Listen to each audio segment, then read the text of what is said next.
बोलो सतगुरुदेव की जय हो।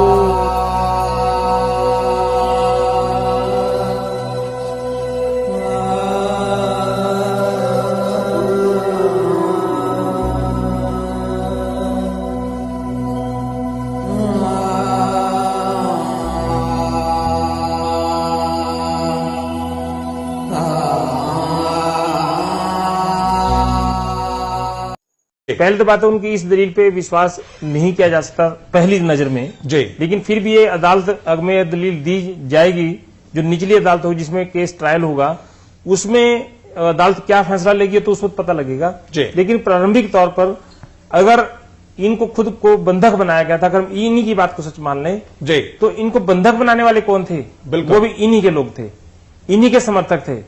और जो अंदर महिलाएं और बच्चे जिनको बंधक जबरन तौर पर रखा हुआ था, जो महिलाएं और बच्चे बाहर निकले हैं, उन सब ने ये बताया, पत्रकारों को बताया, पुलिस को भी बताया और अन्य जो वहां के नागरिक थे जो उनकी मदद कर रहे थे उनको भिजवाने के लिए उनके स्थानों पर, उनको भी बताया कि हमारे साथ जबरदस्ती करके हमें रोका गया और हमारे साथ जाती हुई जी। तो ये बात तो बिल्कुल नहीं मानी जा सकती रामपाल की इस दलील में, इस ड्रामे में। एक प्रकार से जैसे पहले ड्रामे इनके अनुयायी या इनके समर्थक या इनके जो प्रवक्ता जी पहले ही झूठे या गलत बयान देकर भ्रम की स्थिति पैदा करते रहे और ये कहते रहे कि रामपाल आश्रम के अंदर नहीं है, उसका इलाज कहीं और बाहर हो रहा है।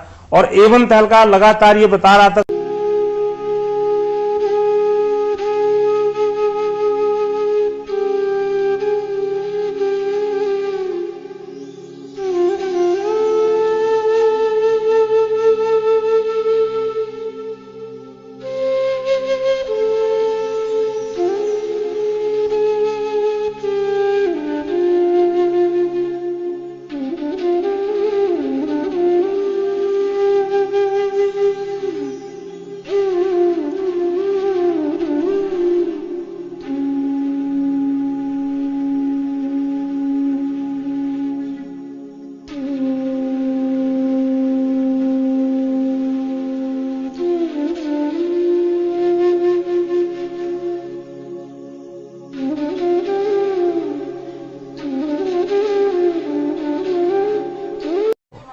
हमारे साथ संत रामपाल जी के भाई महेंद्र दास भी मौजूद हैं। इनसे जानेंगे, महेंद्र दास जी, अचानक से हालात काफी बिगड़ते नजर आ रहे हैं, तो ऐसे तो काफी नुकसान होने की आशंका है। ऐसा हम तो शांतिपूर्ण तरीके से बैठे हैं, अपने आश्रम के अंदर हैं और ये बल प्रयोग करना चाहते हैं, हमें नाजायज तंग कर रहे हैं।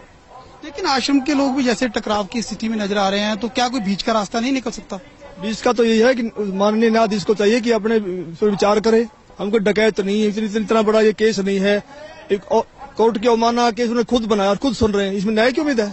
लेकिन जिस तरह से पुलिस कह रही है यहाँ तो गिरफ्तारी करनी पड़ेगी क्योंकि हाईकोर्ट के आदेश हैं, तो क्या संत रामपाल आत्मसमर्पण कर सकते हैं? अब वो यहाँ है ही नहीं, स्वास्थ्य इलाज करवा रहे हैं, बाहर गए हैं, उनको बाहर शिफ्ट कर दिया हमने परसों। लेकिन क्या वो आत्मसमर्पण करने के लिए तैयार हो जाएंगे? अगर हमारी हाई कोर्ट में बेल कैंसिल करते हैं तो नहीं होंगे, तो नाजायज बेल कैंसिल करने जा रहे हैं और उस पर सुनवाई है। अब उस केस का इस अवमानना से क्या लिंक था? ये अवमानना बनाई इसीलिए गई थी कि उस बेल कैंसिल करके अंदर ठोक दें। एक सबसे बड़ा सवाल यही है कि आपका कहना है कि संत रामपाल आश्रम के अंदर मौजूद नहीं है। अगर संत रामपाल आश्रम के अंदर मौजूद नहीं है तो क्यों फिर पुलिस को रोका जा रहा है? पुलिस अगर जाकर के चेक करती है संत रामपाल नहीं होंगे तो पुलिस वापस चली जाएगी। क्योंकि यहाँ कल एसडीएम ने और डीसी ने बताया, एसडीएम आदेश पड़ रहा था कि हमने इसको सील कर लिया है, नाजायज तरीके सील करने के आदेश दिए, अपने आश्रम को नहीं छोड़े, आश्रम की सुरक्षा के लिए बैठे हैं अब हम। ठीक है, ओके। तो ये थे महेंद्र दास, संत रामपाल के भाई हैं और जो आश्रम के प्रवक्ता राज कपूर ने हमसे बात की। इनका कहना है कि आश्रम के लोग किसी भी हाल में पीछे नहीं हटेंगे, यानी कि अगर पुलिस आगे जाएगी तो इनका कहना है कि यह लोग अपनी जान तक देने के लिए तैयार हैं, यानी कि सीधा सीधा कह सकते हैं कि टकराव की स्थिति यहाँ पर पैदा हो चुकी है। अब देखना होगा कि ऐसे हालातों में आखिर इस मामले का निपटारा कैसे होगा, कैसे हाईकोर्ट के आदेश का पालन होगा और कैसे हो पाएगी संत रामपाल की गिरफ्तारी। कैमरामैन सुमित क्लियर के साथ Nripinder Singh Brar, ABP news, Barwala, Hisar.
Report आ चुकी है, आपको मेडिकल रिपोर्ट आ चुकी है, उसमें है कि आप बिल्कुल सही है, लेकिन कोर्ट को गुमराह कहीं न कहीं किया गया। ये कहा जाता रहा कि आप अस्वस्थ है, जिसकी वजह से कोर्ट में पेश नहीं हो पाए। अब स्वस्थ हो गया, मैं पहले बीमार था। रामपाल जी, आपकी जो बेल एप्लीकेशन थी वो भी अब रिजेक्ट कर दी गई है, जो 2008 में आपको बेल मिली थी कोर्ट की तरफ से, उसके बारे में क्या कहना है? धन्यवाद। जो पूरा विवाद हुआ उसमें 6 लोगों की जान गई, तो आपको कोई अफसोस है उस बात का? बहुत अफसोस है जी। नहीं, जो आपने अपने अनुयायियों को जिम्मेदार ढाल कौन है बनाया इस चीज़ का? और आप पीछे छुपे रहे, मैंने किसी को नहीं, उसको आप सही मानते हैं? मैंने नहीं बनाया किसी को, वो अपने आप ही बन रहे थे, मुझे भी रोक रखा था। आपके ऊपर इतने इल्जाम है सर, आपके ऊपर इतने इल्जाम झूठे कैसे हैं आपके ऊपर? आपके गुंडे इतने खड़े थे वहाँ पे, हजारों आदमी हरियाणा पुलिस से। मेरे नीचे राष्ट्रीय समाज सेवा समिति। नहीं तो आपकी समिति है? अरे आपकी समिति है बाबा, आप अपने आप को संत कहते हैं, आप संत कहने लायक भी है? आप आपसे भी ये जवाब दीजिए, आपके वहाँ इतनी फोर्स, इतने गुंडे, इतने आर्मी खड़ी है हरियाणा पुलिस के ऊपर।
सर्वा संगत से मेरा आदेश है कि जो भी कार्रवाई की जा रही है, जैसे कोई समागम मनाया जाता है या कोई और कार्रवाई हो रही है, ये मेरे आदेश से ये सब भगत कर रहे हैं, जिनकी जो मैंने कमेटी बना रखी है।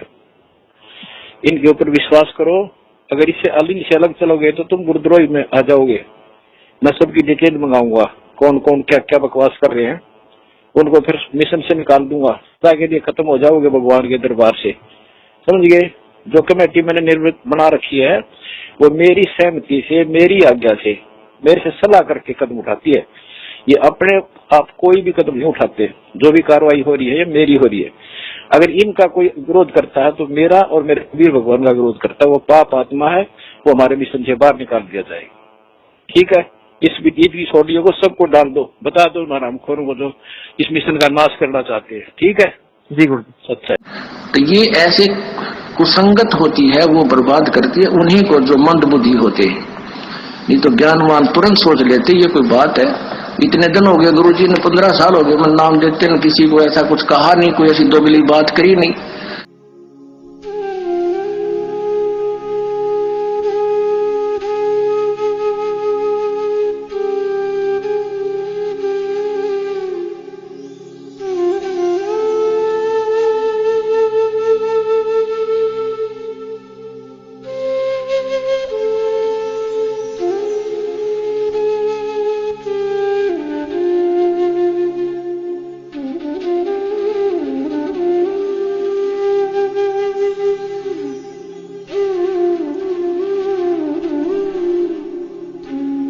इस बारे में आपकी क्या राय है? हमारा संत रामपाल जी को और उसकी संगत को बहुत बहुत धन्यवाद। और उन्होंने हमें आज 11 लाख रुपए चंदा देकर भी आंदोलन में भी मदद की। और मैं तो ये कहना चाहूंगा कि संत रामपाल जी के ऊपर भी जो जुल्म हुए, और उस जुल्म को जब वे उनके दर्शन करने उनके शरणार्थी जाते हैं तो उस पर भी तमाम अत्याचार किए जाते हैं, लाठियां बरसाई जाती है। सरकार उनको तंग कर रही, और जो आर्य समाज के उनके बीच में डिस्प्यूट है उसको भी दूर कराने की कोशिश करेंगे, क्योंकि हम खुद आर्य समाजी हैं।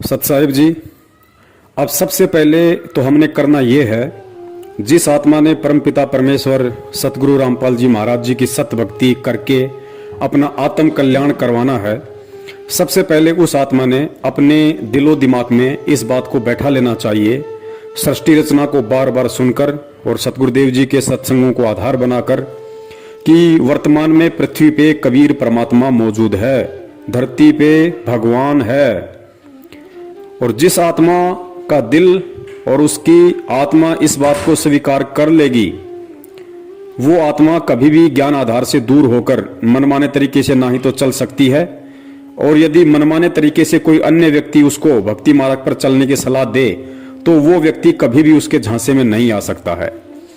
क्योंकि सतगुरुदेव जी ने बताया कि जब तक आप अपने गुरु को परमात्मा के रूप में नहीं देखोगे तब तक तो आपकी भक्ति शुरू भी नहीं होती है, चाहे आपने कोई सा भी नाम ले रखा है। तो सबसे पहले तो हमने आदरणीय गरीबदास जी महाराज जी की जो वाणी है कि गुरु को मानुष कर जानते ते नर कहिए अंध और मैं दुखी संसार में आ गए यम के फंद, अपने ऊपर इस वाणी को बिल्कुल भी लागू नहीं होने देना है। क्यों? क्योंकि हमने गुरु को मानुष नहीं समझना है, ना ही मानना है। और जिस आत्मा को यह समझ में आ गया कि गुरु रूप में इस पृथ्वी पे वर्तमान में साक्षात कबीर परमेश्वर मौजूद हैं, तो वो आत्मा विश्वास आधार से इस भक्ति पे दृढ़ होकर लगी रहेगी।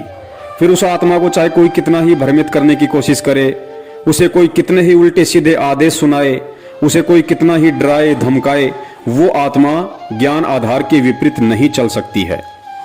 तो सबसे पहले हमने ये देखना है कि हिसार जेल में जो बैठे हैं वे सतगुरु रामपाल जी महाराज जी नहीं बल्कि कबीर परमेश्वर हैं। और सबसे बड़ा धोखा जो संगत खा रही है, जितने भी इन काल एजेंटों के बहकावे में आकर, सतलोक आश्रम मैनेजमेंट हरियाणा वालों के बहकावे में आकर, इनके तानाशाही फरमानों की पालना करके जितने भी लोग अपने कर्म फोड़ रहे हैं या सतगुरुदेव जी के ज्ञान विपरीत कर्म कर रहे हैं, उन सब ने हिसार जेल में केवल संत रामपाल जी महाराज जी को देखा है और देख रहे हैं। वो आत्माएं हिसार जेल में कबीर परमेश्वर को नहीं देख रही। उन्हें लगता है कि संत रामपाल जी महाराज जी एक संत हैं, एक गुरु है, और परमात्मा तो कबीर जी हैं जो सतलोक में बैठे हैं। और यही कारण है कि वो आत्माएं पिछले 6 वर्षों से धोखे पे धोखे खाए जा रही हैं। पुण्यात्माओं, विचार करना, 1 सेकंड के लिए आप भूल जाइए कि हिसार जेल में संत रामपाल जी महाराज बैठे हुए हैं। आप हिसार जेल में उस कबीर परमेश्वर को देखिए जिनकी हम दाढ़ी मूंछ वाली फोटो देखते हैं। आप भूल जाइए कि कोई संत रामपाल जी महाराज जी भी हैं। आप ये देखिए कि हिसार जेल में वर्तमान में जो बैठे हैं वे कबीर परमेश्वर बैठे हैं, सफेद दाढ़ी मूंछ वाले बैठे हैं। और जब आप उस कबीर परमेश्वर को सफेद दाढ़ी मूंछ वाले रूप में हिसार जेल में बैठा हुआ देखेंगे, और उसके बाद यदि आपसे कोई कहे कि हिसार जेल से कबीर परमेश्वर जी के आदेश आए हैं कि हमने हरियाणा की कांग्रेस सरकार को वोट डालना है, बीजेपी को हराना है, उसके 6 महीने बाद में आदेश आए कि हमने दिल्ली में केजरीवाल को हराना है और नरेंद्र मोदी की बीजेपी वाली पार्टी को जिताना है, जैसा कि सतलोक आश्रम मैनेजमेंट हरियाणा वालों ने ये सब नाटक किए हैं। संगत से कभी कांग्रेस को वोट डलवाए हैं तो कभी बीजेपी को वोट डलवाए हैं।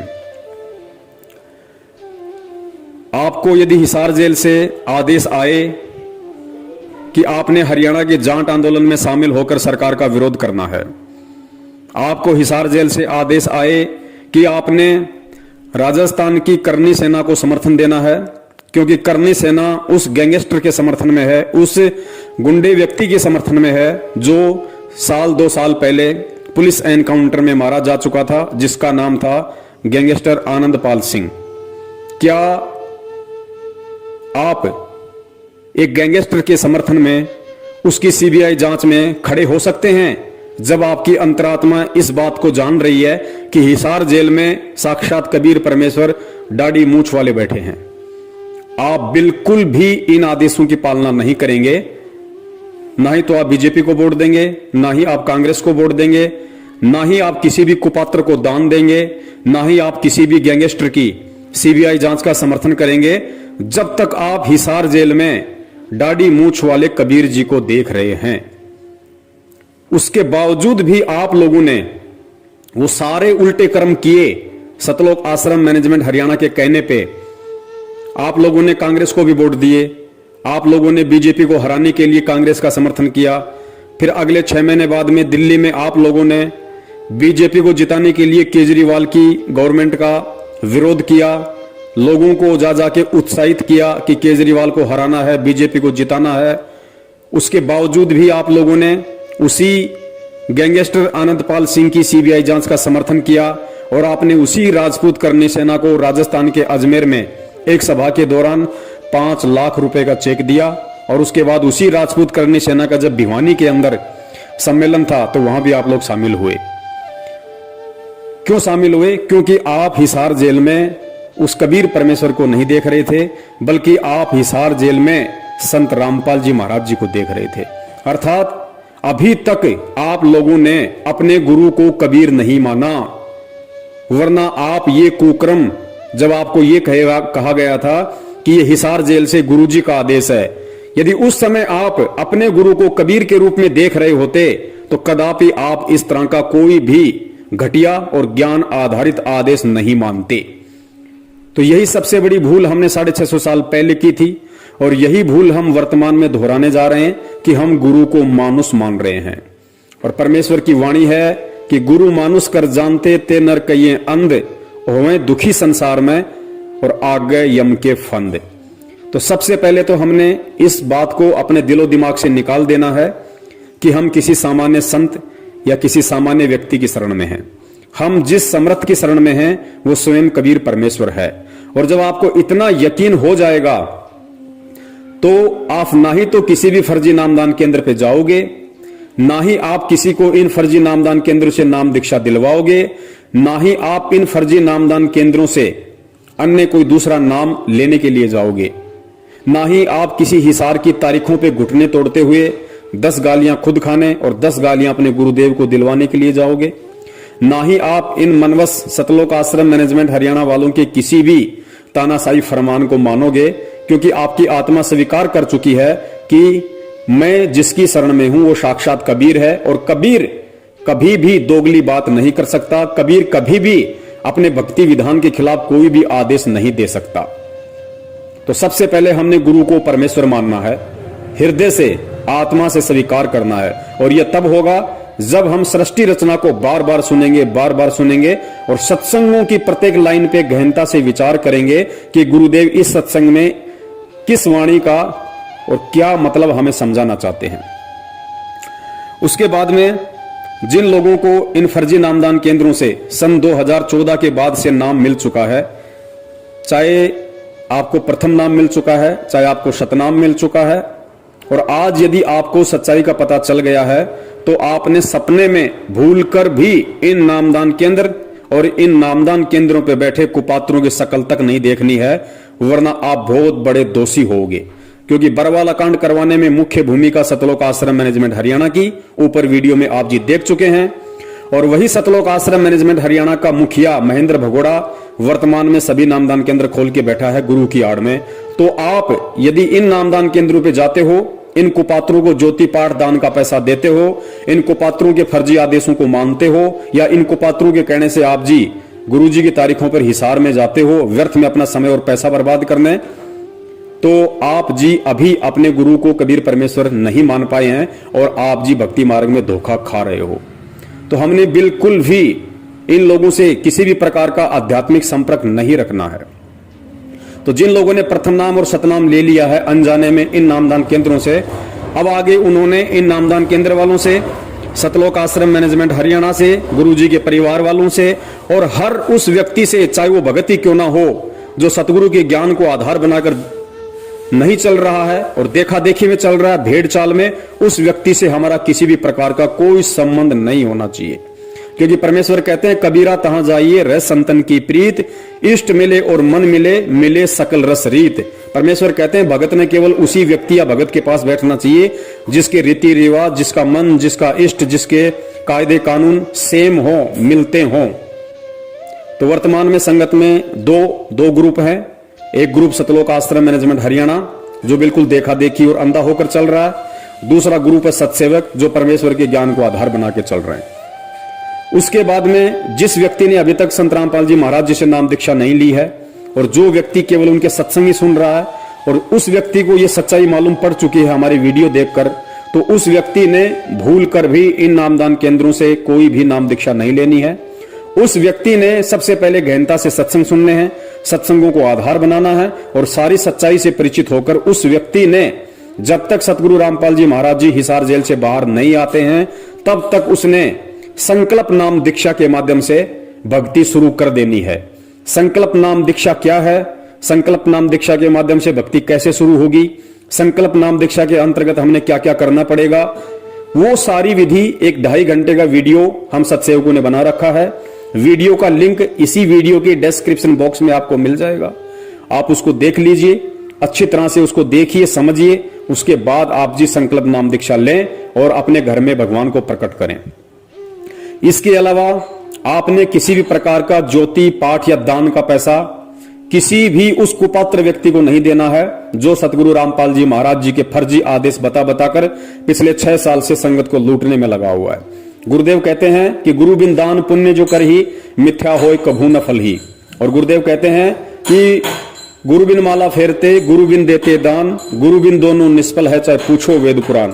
और परमात्मा कहते हैं गुरु बिन होम यज्ञ जो साधे औरों मन 10 पातक लागे, यानी बिना गुरु की आज्ञा के, बिना गुरु के आदेश के। और यदि आपने उस कुपात्र व्यक्ति को दान धर्म ज्योति पाठ का पैसा दे दिया, हवन यज्ञ करवा लिया, उसके यहां पे आपने पाठ करवा लिया, तो आप जगत वालों से 10 गुना ज्यादा दोषी परमेश्वर की नजरों में बन जाओगे। तो हमने ये गलती अब भूल कर भी नहीं करनी है, क्योंकि जब हमें विश्वास हो जाएगा और हमारी अंतरात्मा इस बात को स्वीकार कर लेगी कि मेरा गुरु साक्षात कबीर है, तो आपको यह भी विश्वास हो जाएगा कि वो कबीर हिसार की जेल में बैठने के लिए नहीं आया है, उस कबीर का कोई खेल है। वो कबीर एक तीर से अनेकों शिकार करता है और पहला शिकार उसका यही है कि इस भक्ति मार्ग में सबसे बड़ा रोड़ा यदि कोई बनता है, सबसे बड़ा रोड़ा यदि ये काल किसी को बना के खड़ा करता है, तो उसी सतगुरु के परिवार को, भाई बंधुओं को, रिश्तेदारों को निमित्त बनाकर खड़ा करता है।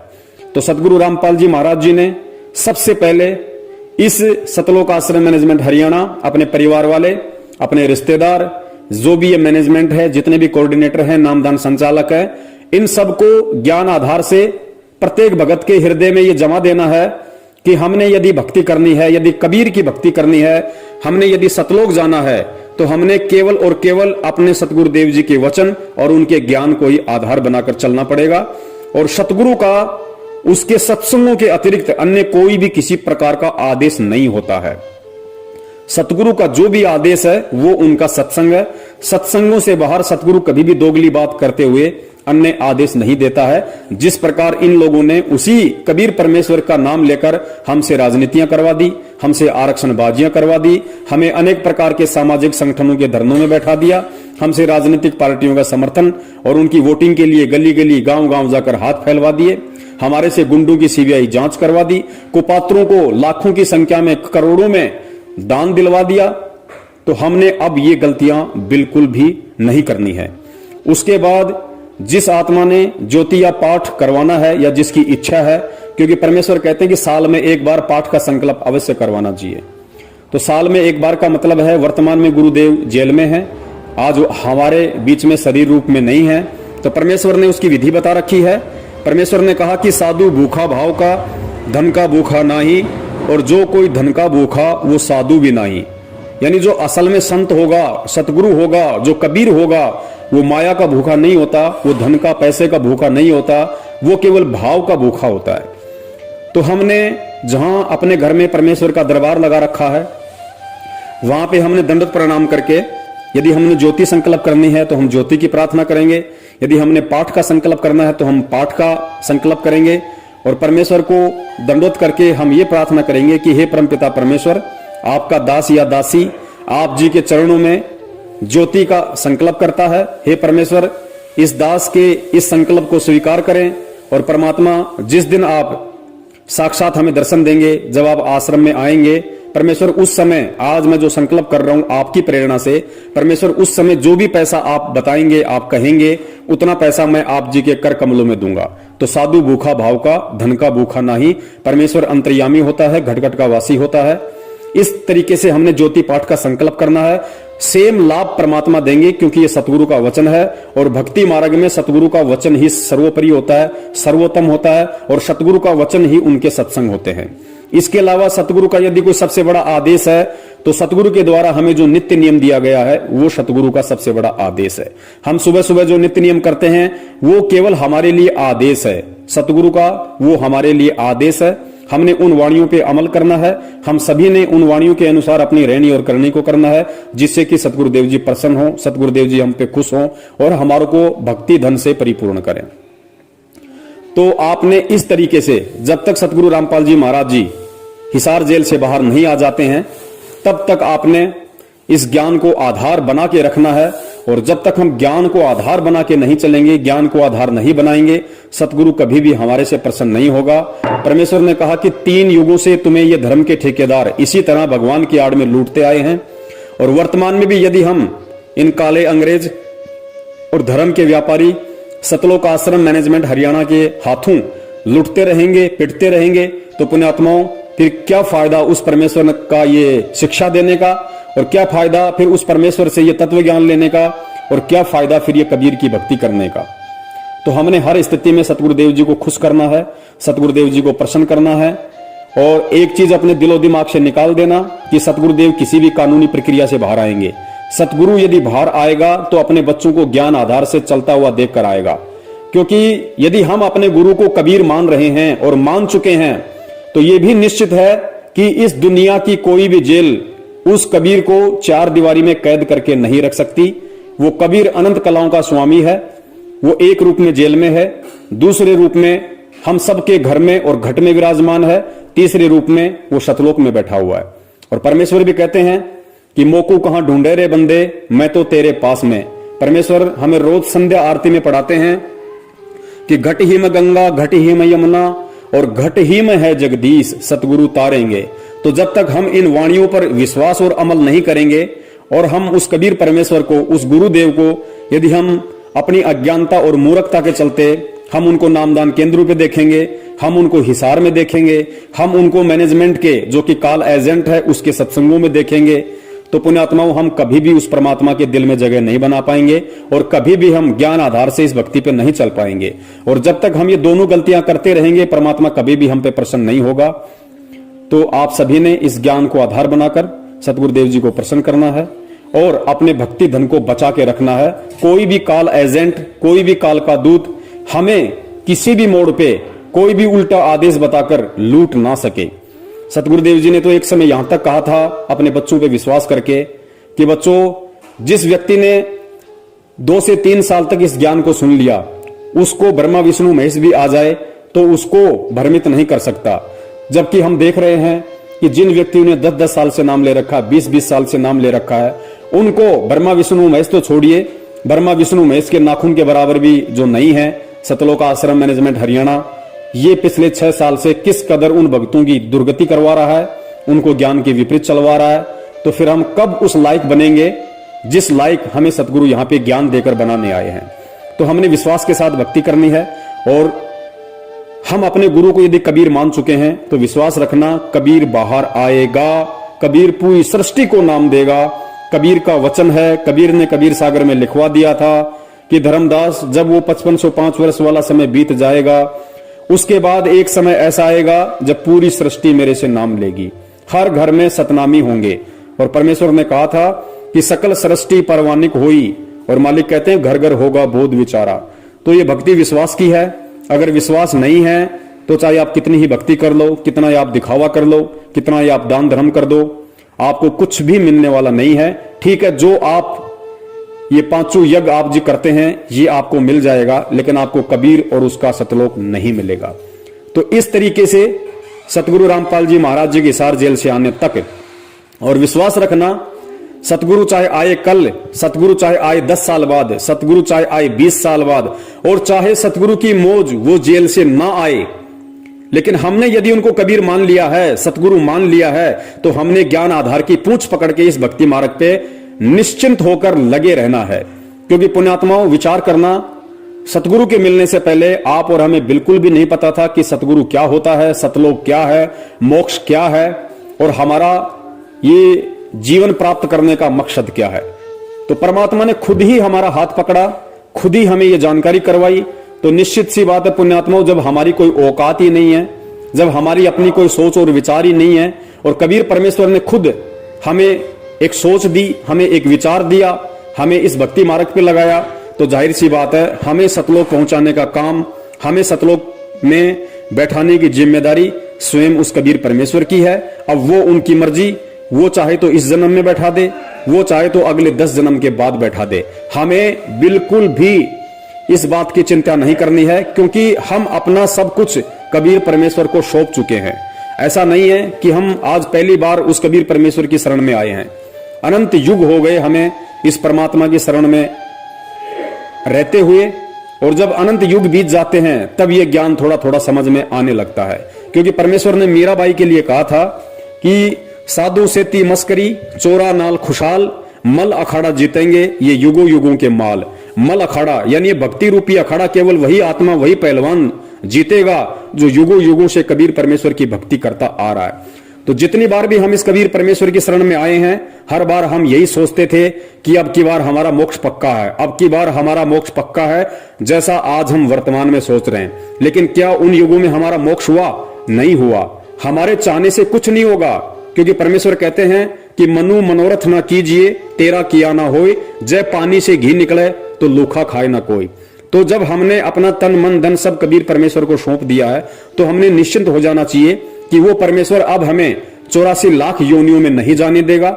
जब तक हम पार नहीं हो जाते, जब तक हम सतलोक में नहीं पहुंच जाते, तब तक वो परमेश्वर हमें मानव जन्म देकर अपनी शरण में लेता रहेगा। तो इतना आश्वस्त प्रत्येक उस आत्मा को हो जाना चाहिए जो आत्मा अपने सतगुरु में कबीर को देख रही है। और यदि कोई अपने गुरु को संत रामपाल मान रही है, उन्हें एक मां के पेट से जन्म लिया हुआ जीव मान रही है, उन्हें मानुष समझ रही है, उस आत्मा की तो फिर दास कुछ नहीं कह सकता। उस आत्मा का तो फिर अपना संस्कार है, जैसा उसे मिलेगा वैसा ही उसे मिलना है। दास यहां जो बात कर रहा है, जो बता रहा है, वो केवल उस ज्ञान आधारी आत्मा के लिए बता रहा है जो आत्मा इस भक्ति मार्ग पर ज्ञान को आधार बनाकर और अपने मोक्ष प्राप्ति के मकसद से जुड़ी है या फिर आगे जुड़ने वाली है। तो दास का यही निवेदन है, इस विधि से यदि आप जी करते हैं, जो विधि परमेश्वर का ज्ञान बोलता है, मेरे अपने कोई विचार नहीं है, मेरी अपनी कोई सोच नहीं है, मैं 2 कौड़ी का जीव हूं।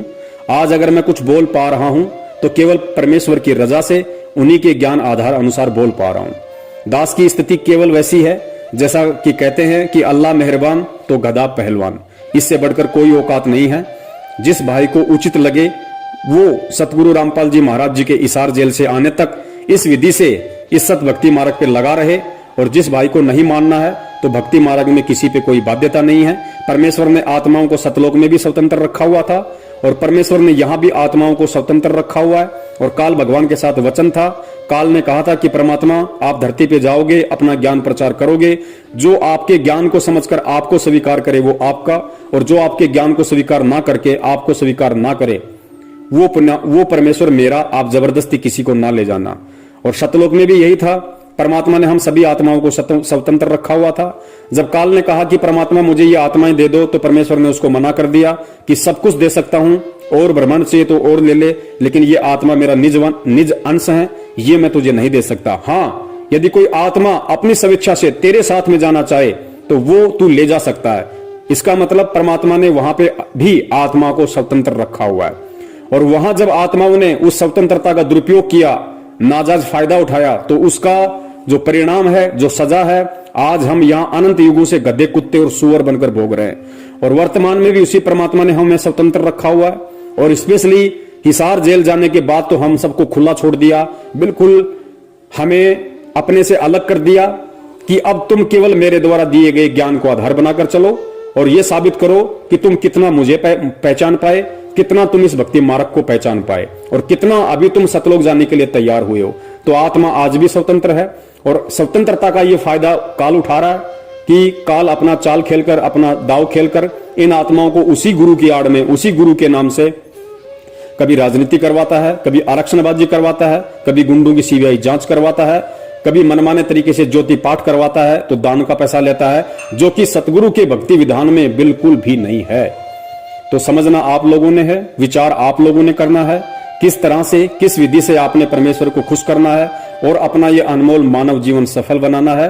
दास ने जो कहना था सतगुरु आशीर्वाद से संदेशा आप जी को दे दिया, क्योंकि सेवक का काम केवल संदेशा देने का होता है, जबरदस्ती उसकी पालना करवाने का नहीं होता है। आगे आपकी अपनी सोच, आपकी अपनी बुद्धि, आप किस तरीके से इस भक्ति मार्ग पर चलते हैं और किस तरीके से आप अपने सतगुरु को प्रसन्न करते हैं। सत साहिब जय हो बंदी छोड़ की। बंदी छोड़ सतगुरु रामपाल जी महाराज की जय हो। साहेब जी सतगुरुदेव की जय हो। जगत गुरु तत्वदर्शी संत रामपाल जी महाराज की जय हो। बंदी छोड़ जग परम पिता परमात्मा केशव कबीर साहेब की जय हो। बंदी छोड़ जगत गुरु तत्वदर्शी संत रामपाल जी महाराज की जय हो। सत साहेब जी। जयपुर वाले पवन भगत तन कर दिया पर्दा फास, रे घबराना नहीं। जयपुर वाले पवन भगत तन कर दिया पर्दा फास, रे घबराना नहीं। तेरी भली करेंगे संत राम पाल, घबराना नहीं। तेरी भली करेंगे संत राम पाल, घबराना नहीं। बरवाड़ा का कांड करण ये रही उनका नाम बताया। मैनेजमेंट और सेवा समिति ने ऐसा जुल्म कमाया। मैनेजमेंट और सेवा समिति ने ऐसा कहर कमाया। दूत काल के बन गे भगत भाई, दूत काल के बन गे भगत भाई। करके गुरु को बदनाम, रे घबराना नहीं। जयपुर वाले पवन भगत तन कर दिया पर्दा फास, रे घबराना नहीं। तेरी भली करेंगे संत राम पाल, घबराना नहीं। जगत गुरु संत राम पाल जी जाते जाते बता गए, सेवा समिति मेरी नहीं आ, मीडिया में सब सुना गए। जो भी जुल्म करा मेरे पर, जो भी जुल्म करा मेरे पैवा, सब मैनेजमेंट का काम, रे घबराना नहीं। जयपुर वाले पवन भगत तन कर दिया पर्दा फास, रे घबराना नहीं। तेरी भली करेंगे संत राम पाल, घबराना नहीं। छुपा रहा मैं मार यूं देते, अखबारों में लिख दिया। बना बनाया मेरा घर उजाड़ा, प्रशासन को बयान दिया। बना बनाया मेरा घर उजाड़ा, प्रशासन को बयान दिया। मैनेजमेंट और सेवा समिति ने, मैनेजमेंट और सेवा समिति ने कर दिया जीना हराम, रे घबराना नहीं। जयपुर वाले पवन भगत तन कर दिया पर्दा फास, रे घबराना नहीं।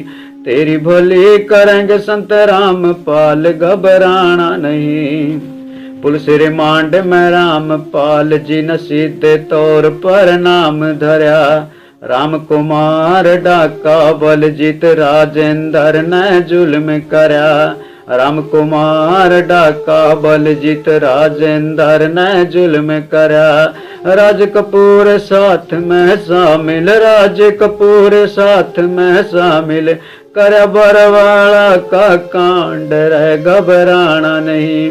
जयपुर वाले पवन भगत तन कर दिया पर्दा फास, रे घबराना नहीं। तेरी भली करेंगे संत राम पाल, घबराना नहीं। जगत गुरु को झूठ बताया मैनेजमेंट वालों ने, निर्दोष गुरु को दोषी बनाया इस सेवा समिति वालों ने। निर्दोष गुरु को दोषी बनाया सेवा समिति वालों ने। सजा करा कर उम्र कैद की, सजा करा कर उम्र कैद की। करे गुरु जी पे एहसान, रहे घबराना नहीं। जयपुर वाले पवन भगत तन कर दिया पर्दा फास, रहे घबराना नहीं। तेरी भली करेंगे संत राम पाल, घबराना नहीं। तेरी भली करेंगे संत राम पाल, घबराना नहीं। रामपाल मेरा सच्चा सतगुरु जिसने पढ़ की तोड़ निभानी। रामपाल मेरा सच्चा सतगुरु, जिसने पड़गी तोड़ निभानी। जीते जी मेरे रामपाल ने दे दी है कुर्बानी। जीते जी मेरे रामपाल ने देती है कुर्बानी। सुन लो सत भगतो भाई सारे, सुन लो सत भगतो भाई सारे, बनियो नान जान रह घबराना नहीं। जयपुर वाले पवन भगत तन कर दिया पर्दा फास, रह घबराना नहीं। तेरी बोली करेंगे संत रामपाल, घबराना नहीं। गोंदवाला में रण सिंह कह रहा, चुप रहा ना जावे। गोंदवाला में रण सिंह कह रहा, चुप रहा ना जावे। सेवा समिति मैनेजमेंट का करना पड़ा सफाया। मैनेजमेंट और सेवा समिति का करना पड़ा सफाया। और सहा नहीं जाता हमसे, और सहा नहीं जाता हमसे, सतगुरु का अपमान, रह घबराना नहीं। जयपुर वाले पवन भगत तन कर दिया पर्दा फास, रह घबराना नहीं। तेरी भली करेंगे संत रामपाल, घबराना नहीं। जयपुर वाले पवन भगत तन कर दिया पर्दा फास, रह घबराना नहीं। तेरी भली करेंगे संत रामपाल, घबराना नहीं।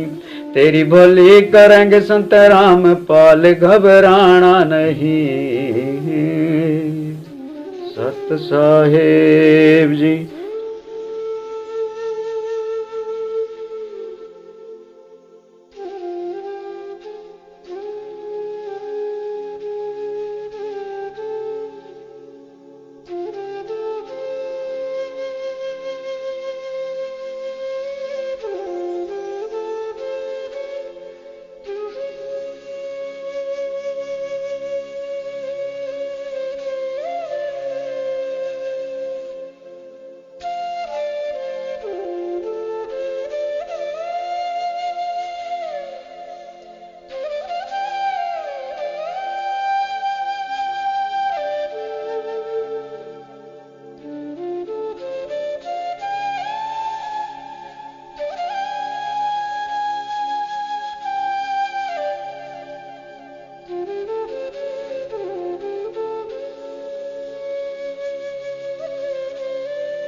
बोलो सतगुरुदेव की जय हो।